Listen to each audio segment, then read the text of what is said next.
Tennessee's defense is going to have to be a little bit gimmicky in 2025, more so than they were in 2024 when they could play straight up. Very similar to how they were in 2022 and 2023. Now, that doesn't mean they're going to be as bad as those 2 years or not as good as they were last year. I just think there's a happy medium here. I think the talent level is higher than 2022 and 2023. I don't think it's as high as last year. I don't think they're going to be able to wear people out by rotating defensive linemen in continually. And I do believe that there's going to have to be some pretty astute coaching. Now, a lot of people on this message board and that listen to our show don't like Tim Banks. You know I do. I think he's a very good coach. So I think Tennessee's in good shape. And I think he has plenty of talent to field a top 3-ish type defense. But he's going to have to use some of the tricks in his bag where I felt like last year, the game plan dictated it. If they came out in 3 wide or 4 wide and it's third and medium, you knew what to do. I don't think he had to do a lot of special things last year. As a matter of fact, I will say this. I think he got a little too special at dropping James Pierce into coverage. But that's a topic for another day. You ready for my hot take on this? Lay it on me, brother. I think the Tennessee defense is slightly less talented than it was last year, but will be better this year because Tim Banks won't rely on the talent. He will actually dial up more creative blitz packages. See, I don't hate that, and I was about to go that far. Keep going, keep preaching, because I'm with you. I think this is a great mix of coaching and enough talent. Right, I totally agree. I think Tim Banks loved the defensive line last year, so he lived by a philosophy of never blitz ever whatsoever, and literally they never blitz. And I thought, when you played Georgia and when you played Ohio State, they were handling your defensive line. You should have blitzed, particularly Georgia in the fourth quarter. You should have been blitzing during that time against Carson Beck. And particularly when you saw what Ole Miss did to Carson Beck, bringing him pressure just the week before. So I had a big problem with how Tim Banks approached it from that perspective. I think this year he's not going to do it as much as he did in 2022 and 2023. Because let's talk about what he did in 2022 and 2023. He dialed up creative blitz packages and then played an extremely soft zone coverage. So he allowed teams to work the middle of the field with the philosophy of just wait for a turnover to happen. Is that fair to say? Wait for a turnover to happen, and then, the offense will do what they need to do. Whereas last year it was go win the games. I think this year it's going to be a lot of, he's going to be a little more meticulous with when he dials up his blitz packages, but he knows he's going to have to. And I don't think he's going to let Georgia go into the fourth quarter without Gunnar Stockton seeing any pressure. And I think that was a big problem last year. Now, where this could change, and I've talked about the wild card on defense for so long, where he can make a mistake is if Jordan Ross becomes as good as I think he's going to be, Tim Banks might again just rely on playing the defense he did last year. Yeah, I would have liked to have seen him do some more creative things with James Pierce. And we mentioned James Pierce had a personal issue before the season, so maybe he wasn't in the best frame of mind to accept changes and new schemes and new things and new responsibilities. So maybe that was part of it. But I thought they could have done some different things with him and moved him around a little bit more. I thought that was an opportunity missed, some shape, form, or fashion. Now, Lindsay says, I question anyone that doesn't like Tim Banks' coaching abilities. Whoa. Lindsay, I'm not arguing with you. I agree with you. But I was on that island all by myself 3 years ago, Caleb. I mean, you were. I agree. As a matter of fact, I wasn't even where you were. And I have to admit, I was wrong. You were right. Dave wrote a column right after the South Carolina game, because everybody wanted Tim Banks fired after the South Carolina game. South Carolina had 10 possessions that game and scored 9 touchdowns. I mean, it was awful. And I think we all wanted, I think anybody who covered Tennessee thought that's so unacceptable. Dave comes out and says, be careful what you wish for. Dave was right on account of a few things. One, we realized the defense was split down the middle because of the Jeremy Banks situation. Wasn't a good defense. And then also South Carolina may or may not have cheated. And so with all that in mind, you're absolutely right. It's a totally different scenario now looking back. And I was wrong. I was totally wrong on that. I think my only issue with Tim Banks was, I think last year he overestimated how good his defense actually was from a talent perspective. Well, they still, though, were one of the top defenses in the SEC. That's the second time you've criticized him last year, and I'm all for that. Feel free, but I have trouble criticizing him. What happened? But he thought Jermon McCoy could handle Jeremiah Smith on one-on-one against Ohio State, and he couldn't. He couldn't. I mean, that he thought that his defensive line would eventually wear down the offensive lines of Georgia and Ohio State and would bring pressure by the fourth quarter. They didn't. And so that's where I'm critical of Yeah, him. but see, I look at that whole crew of Ohio State receivers, and I think you're talking about major, big time NFL prospects. I think Jermod McCoy is an NFL prospect. You see the difference? Like, I think Ohio State has 3 guys that could be all pro within 3 or 4 years in the NFL. I think Jermod McCoy plays 6, 7 years in the NFL and is solid. Yeah, but Jermon McCoy looked like Kamal Hadden in 2022 against South Carolina last year against Ohio State. I mean, maybe that's a little harsh to say that, but at the same time, like, he looked awful.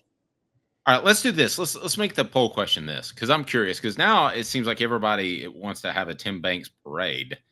And again, I was all by myself telling you that he was a very good defensive coordinator. He just had an issue at South Carolina with chemistry, and he's had an issue throughout his time until last year with talent.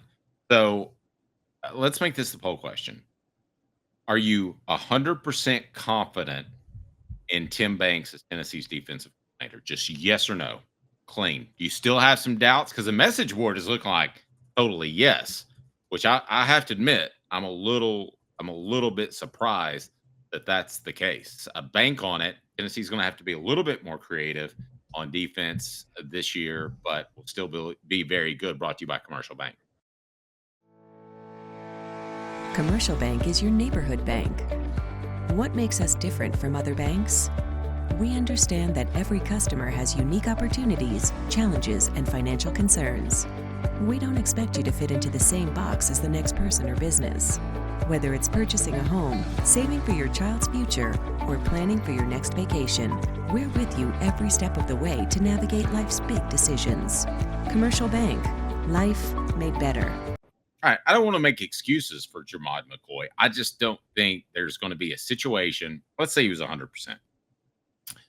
I don't think there's going to be a situation this year, short of the playoffs and potentially Ohio State again, that he would face a receiver that I think is significantly more physically gifted than him. And I think that was the case against Ohio State. Okay, but if you're Tim Banks, if you're cornerback, shouldn't you be aware if your cornerback's about to face somebody more physically gifted, and shouldn't you be more creative at that point? Why are you relying on your shell defense at that point? See, I'm going to sound like Philip Fulmer here. I'm going to say Jimmy's and Joe's, because they don't just have one, they have 3 of them. So then if they have 3 of them, isn't your best chance to bring back the blitz packages and give the quarterbacks hell to force errant throws? I'm not arguing with any of that. I mean, in retrospect, that's what they didn't work. I mean, don't get me wrong. I mean, I could come up with 5 things that would have worked better than what they did, but I understand why they did what they did. Okay, well, I think you want your Jermod McCoys and your other corners, and Boo in particular, who's on a corner play slot. I think you want them to win more battles than they won. They lost battles.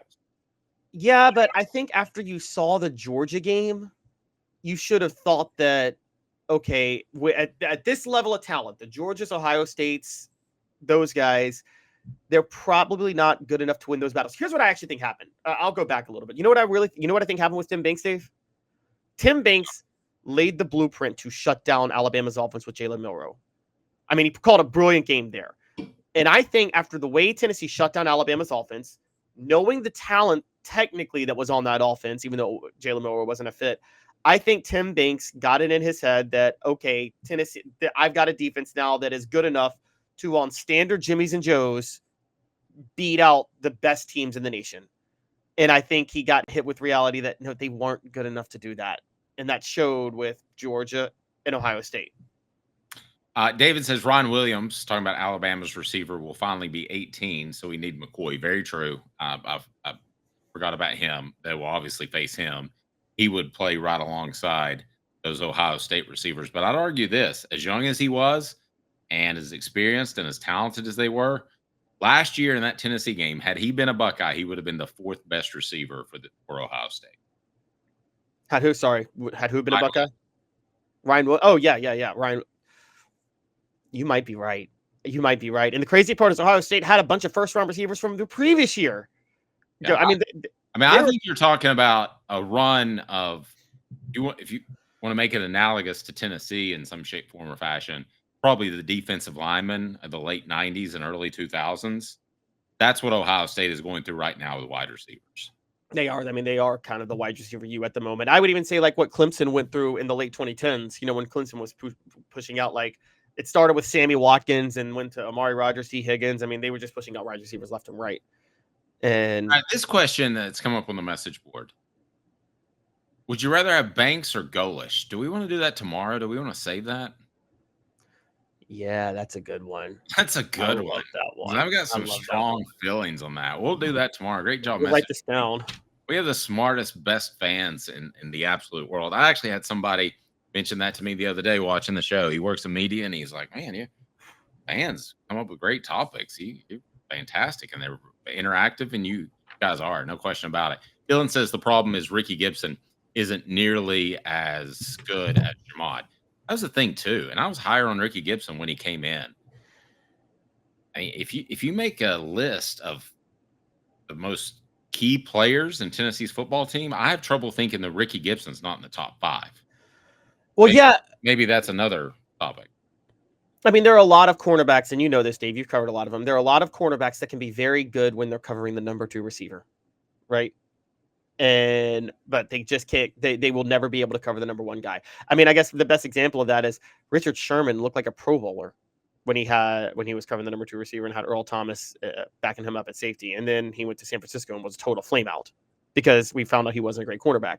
Josh Norman was a great cover 2 cornerback playing zone for Carolina, and then went to Washington and was forced into a man, and they wanted to put him on an island. Like just because you can play good covering the number 2 receiver in a system does not mean you can be on an island by yourself. That's a different level. I'll give you another one. How about Larry Brown? I hate to bring up the Cowboys repeatedly, but how about him winning a Super Bowl MVP? Do you think he was as good as Deion Sanders on the other side? Do you think he was as good you may not remember this name, Kevin Smith, who was really good out of Miami? I mean, he was not even the same ilk of those 2 guys, but he covered the number 2 receiver the entire time. No, that is true. And actually bringing it back to Tennessee, I mean, I know they did a lot more zone blitzes and didn't coach cornerbacks well, but you could put Dwayne Goodrich on an island in 99, couldn't you? Yeah, they didn't do that a lot until the national championship game, which you can read about and Celebrate 98, though. Yes, that's true. Tennessee's 1998 national championship game. And then they did it the whole year in 99, which, by the way, is why Deion Grant, I think a big reason Deion Grant set the record or tied the record for interceptions that year. Yeah, and I hope he's not watching because he's one of my buddies. But Steve Johnson started at the other cornerback position. Steve was fine, but how much did he benefit from Dwayne Goodrich on the other side, and then also having a guy like Deion Grant that could cover up a mistake, and a guy like Fred White that made receivers afraid to run over the middle? Yeah, I agree. I agree. Mean, Steve Johnson, I hate even saying this, but there are some years I don't know that he starts. But in this particular year, he started and he did a fantastic job, did a good job, but he was going against Tennessee's number 2 wide receiver.